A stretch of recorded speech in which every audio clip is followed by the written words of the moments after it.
Hello, hello. J'ai pour la première fois envie de partager euh, ma vision de ce que l'on traverse, mais d'un point de vue peut-être encore plus spirituel que je n'ai jamais fait sur cette chaîne. Il y a un an, j'ai eu comme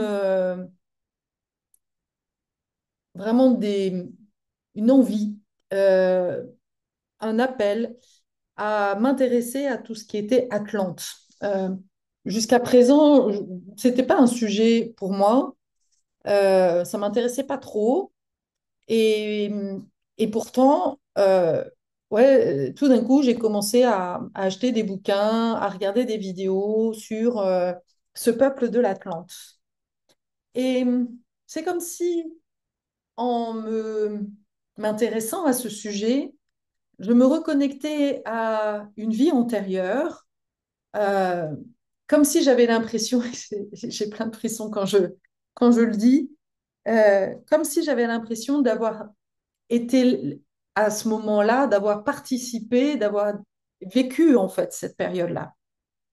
Et, et d'avoir cette conviction que je suis venue sur Terre pour éviter que les mêmes drames s'opèrent. Ce que l'on vit aujourd'hui est pour moi une espèce de répétition de ce qui s'est passé au moment de l'Atlante. Et au moment de l'Atlante, il y avait un peuple qui était, les peuples à cette époque étaient intelligents, mais pas au sens intellectuel du terme. C'était des êtres qui étaient qui avaient une conscience surtout très développée. Et d'ailleurs, on le voit, ce sont alors, je sais, au niveau des périodes, c'est certainement pas du tout les mêmes périodes. J'en sais trop rien en fait. Je n'ai pas mis ça sur je suis très mauvaise en géographie, enfin, et en histoire, etc. Mais en tous les cas, je pressens. Et tout ça, c'est du ressenti. Tu comprends? C'est pas des choses que je peux prouver. Mais j'avais juste envie de partager ça. Parce que peut-être que ça va vibrer pour toi, de cette sensation que j'étais là à ce moment-là, d'où mon intérêt pour mon attrait pour des peuples anciens.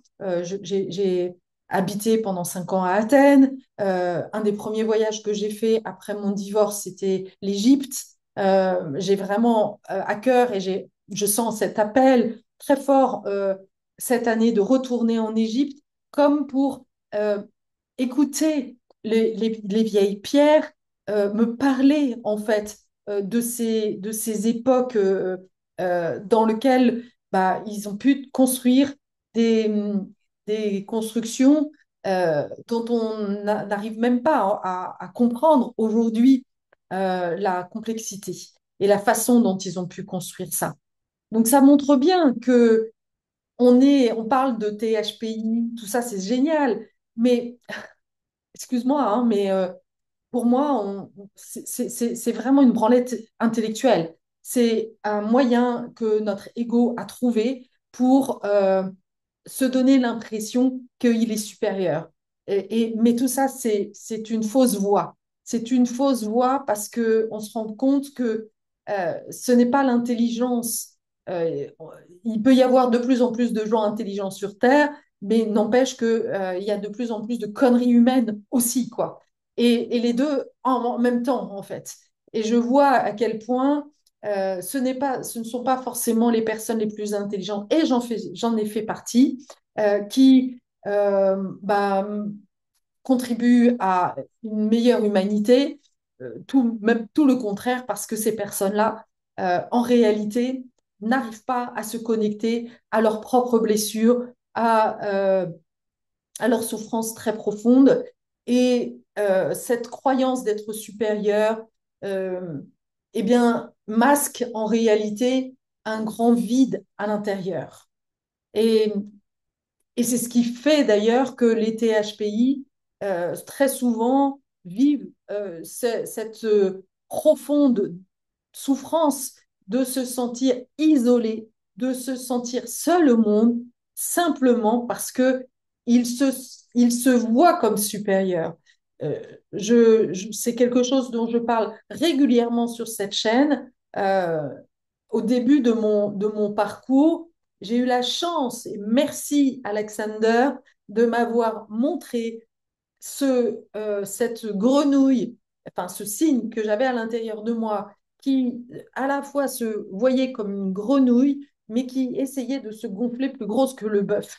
Et cette vision, elle est tellement l'image du THPI que, que j'aimerais euh, vraiment déconstruire, en fait, parce que il y a cette vision qu'on est supérieur et à la fois, en croyant qu'on est supérieur, eh bien, très souvent, on se coupe de notre vraie nature. On se coupe de toute une part tellement vulnérable.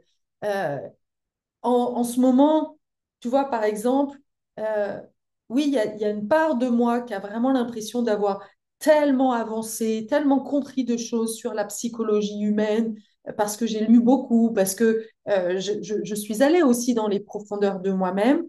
Et à la fois, eh bien, là, ça fait depuis le début d'année que je veux créer un atelier dans le magasin bio qui est juste à côté de chez moi et que je n'y arrive pas. Et donc, tu vois, j'ai beau être à la fois, avoir compris plein de choses et à la fois au niveau pratico-pratique, au niveau très opérationnel, eh bien, je continue à être paralysée sur certaines étapes de ma vie. Et ça me met dans cette impuissance, ça me met dans cette contradiction que bah, de pas me sentir euh, comment dire, dans cette opérationnalité, dans cette difficulté de vivre au quotidien, je le ressens à chaque fois. Alors, je fais des formations, je prends du coaching, mais rien n'y fait, ça reste bloqué. Et il y a une part de moi qui dit, mais Carole, mais c'est débile en fait d'être bloqué à cet endroit-là. Euh, et il y a aussi une affiche que je veux construire ben, pour dire que je peux accompagner les gens. Mais ça fait 3 mois que je sais que j'ai ça à faire et que je n'y arrive pas. Et donc, et à la fois, bah, euh, je ne sais pas si je dois forcer, si je dois attendre. Euh, la seule chose que je peux faire, c'est juste être en contact avec cette part de moi et de juste l'accueillir. Et ça, pour moi, c'est ça l'intelligence. C'est de pouvoir accueillir toutes mes parts, y compris les parts les plus nulles, y compris les parts les plus incompréhensibles. Et je vois bien que plus je vais les accueillir, eh bien, à un moment donné, euh, ça va se libérer et il va y avoir un élan de, bah voilà, ok, là maintenant c'est le bon moment. Et de ne pas vouloir être trop impatiente et de pas, surtout, et ça c'est vraiment quelque chose que j'ai appris au fur et à mesure du temps, de ne pas m'auto-flageller. C'est déjà suffisamment souffrant de me sentir impuissante pour pas en rajouter. Et c'est important pour moi de l'évoquer parce que ça fait partie aussi de mon quotidien. Et donc, quand on est dans cette période, donc je disais, voilà, j'ai à la fois cette perception, tu vois, de faire partie, d'être issu d'une lignée, d'une très, très, très vieille âme, et à la fois, bah, ça n'empêche qu'au quotidien, il y a des choses qui sont vraiment de l'ordre d'un mystère. Et donc, pourquoi je parle cette période aussi de l'Atlante?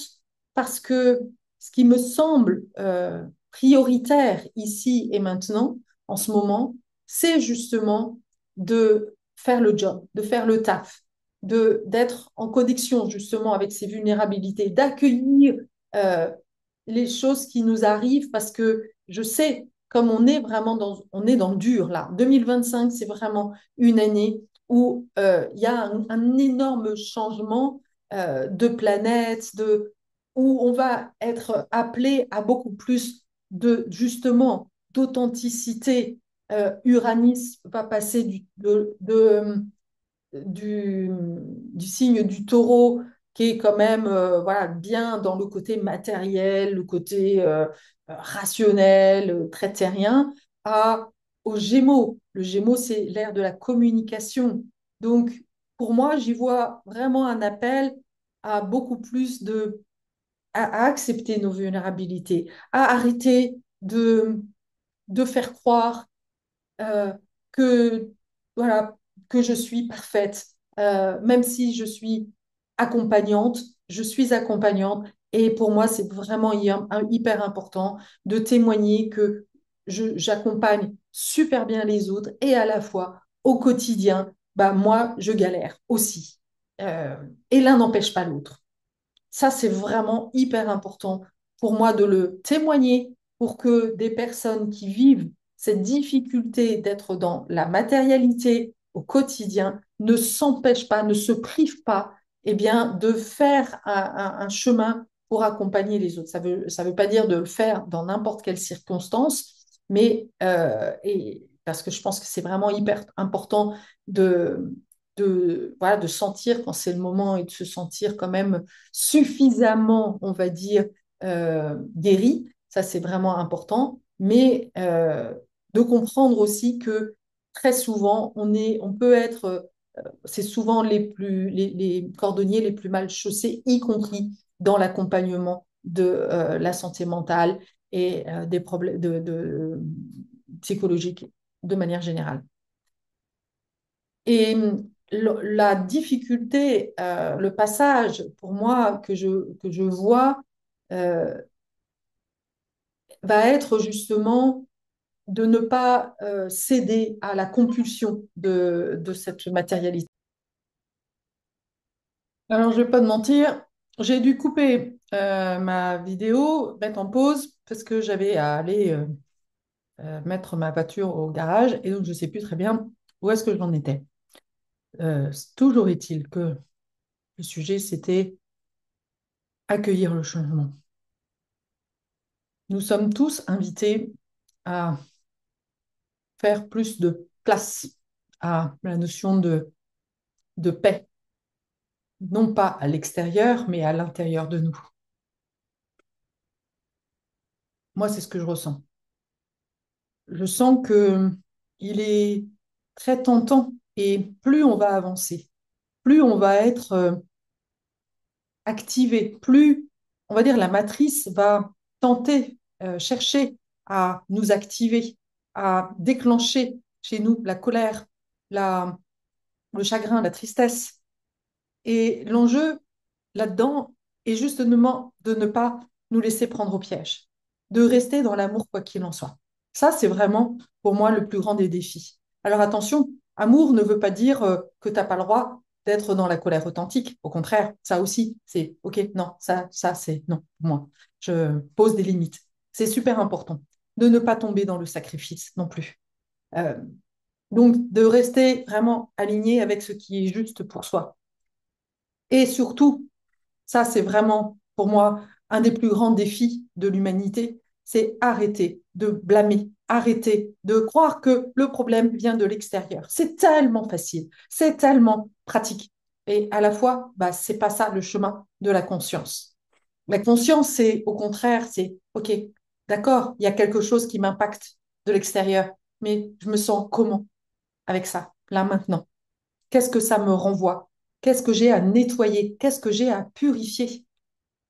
Je vois en ce moment beaucoup de gens qui se retrouvent à l'hôpital, allongés, alités, ou qui se font expulser de, je sais pas quoi, de rejet. Tout ça, c'est des redites.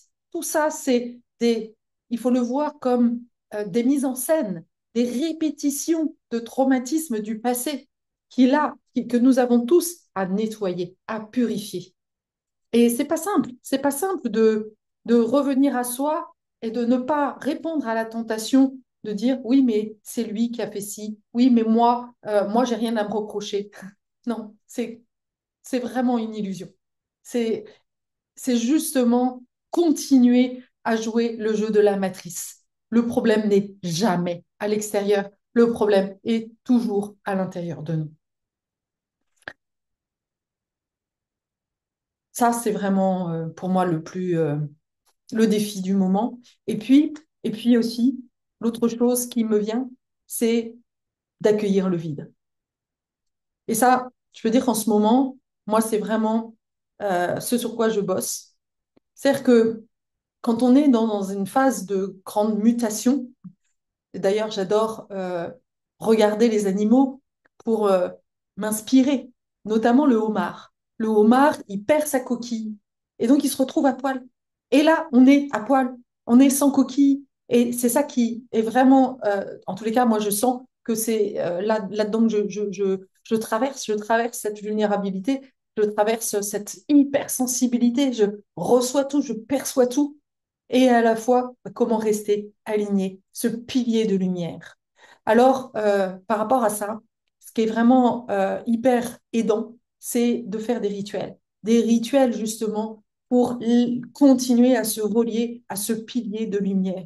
Et il y a plusieurs façons de faire, mais moi déjà, la première des choses, c'est lever dans la nature. Là, j'ai mon champ juste en face. Ce matin, j'y étais. Et ben, voilà. Et je me relie à cette boule de lumière qui a sous mes pieds la terre, mer. Et voilà, je commence par faire ça. Ok, je me relie à la terre, ciel, je relie la terre, mer. Ok, j'embrasse comme si j'allais chercher cette boule de lumière là-haut et je la ramène devant. Ensuite, le cœur. Et je mets mes mains comme ça et ensuite je descends jusqu'à la terre. Et de nouveau, j'inspire la lumière, mais le focus, je suis la lumière. Et je relie ce canal de lumière, ce pilier de lumière. Et je fais ça. Voilà, autant de temps qu'il me faut pour retrouver ce calme à l'intérieur de moi, cette sérénité à l'intérieur de moi. Ça, c'est vraiment ce qui nous est demandé, surtout quand on est thérapeute, psy, accompagnant, de trouver, de rester dans ce calme, dans devenir ce pilier, puisque nous sommes venus, en tous les cas, c'est vraiment ma conviction profonde, que je suis là pour aider justement les humains à faire ce passage, à à, à, à transiter, à faire, à sortir justement, à être ce gardien aussi invisible, énergétique, cette protection comme une espèce de carapace invisible pour que justement chaque humain puisse se défaire de cette carapace, de ce bouclier, pour laisser venir, laisser pousser une nouvelle carapace avec cette nouvelle fréquence, cette nouvelle vibration. Ça, c'est vraiment ce que je ressens. Ce qui est aussi important, c'est de comprendre qu'il y a trois steps. Et donc, chacun, nous avons à passer soit de l'étape 1, donc l'étape du don, de l'ombre, à l'étape du don, ou du don à l'étape siddhique. Et le côté siddhique, c'est la voie initiatique, on va dire, summum, qui est la dissolution du moi, la dissolution de l'ego. Et c'est pas rien, c'est pas rien, je peux t'assurer. Moi, je sens que je suis à c'est cette étape-là qui m'est demandée. Et donc, voilà, de ne rien prendre personnellement, de revenir à chaque fois, de créer de retrouver cette harmonie à l'intérieur de moi, quoi qu'il arrive. Et de pas projeter, de pas tomber dans la facilité, comme je disais, d'aller rechercher la cause à l'extérieur, puisque la cause, si ça t'attaque, si ça touche, eh bien, c'est qu'il y a une blessure à l'intérieur de toi. Bien sûr que l'extérieur va être un déclencheur, mais si ça te touche, si ça t'active, c'est que la blessure, elle est à l'intérieur. Et tant que tu crois que le problème vient de l'extérieur, eh bien, tu ne vas pas nettoyer l'origine, tu ne vas pas purifier les blessures qui viennent du passé. Et donc, on va répéter tout ça de génération en génération. Et aujourd'hui, surtout si tu es sur ce chemin d'accompagnement, il est vraiment appelé, nous sommes vraiment appelés à aller dans les profondeurs pour venir vraiment nettoyer une bonne fois pour toutes toutes les blessures karmiques avec lesquelles on est arrivé sur Terre. Nous avons fait ce choix, nous avons décidé ça. Et donc, si nous l'avons décidé, nous sommes, j'ai envie de dire, armés, nous sommes équipés pour pouvoir les purifier. Et si tu as besoin d'aide, eh bien, c'est ce que je fais, en fait, de pouvoir t'aider à t'accompagner et de te montrer le chemin de cette purification, de retrouver, d'aller à l'intérieur, d'aller au niveau émotionnel, nettoyer l'émotionnel, les peurs, traverser les peurs. Car quand on n'est plus dans l'amour, quand ça fait mal, quand ça, c'est que c'est plus de l'amour. Et donc, notre mission est vraiment de briller cet amour. Voilà ce que je ressens en tous les cas pour le moment. Je te souhaite une très belle journée et je te dis à très bientôt.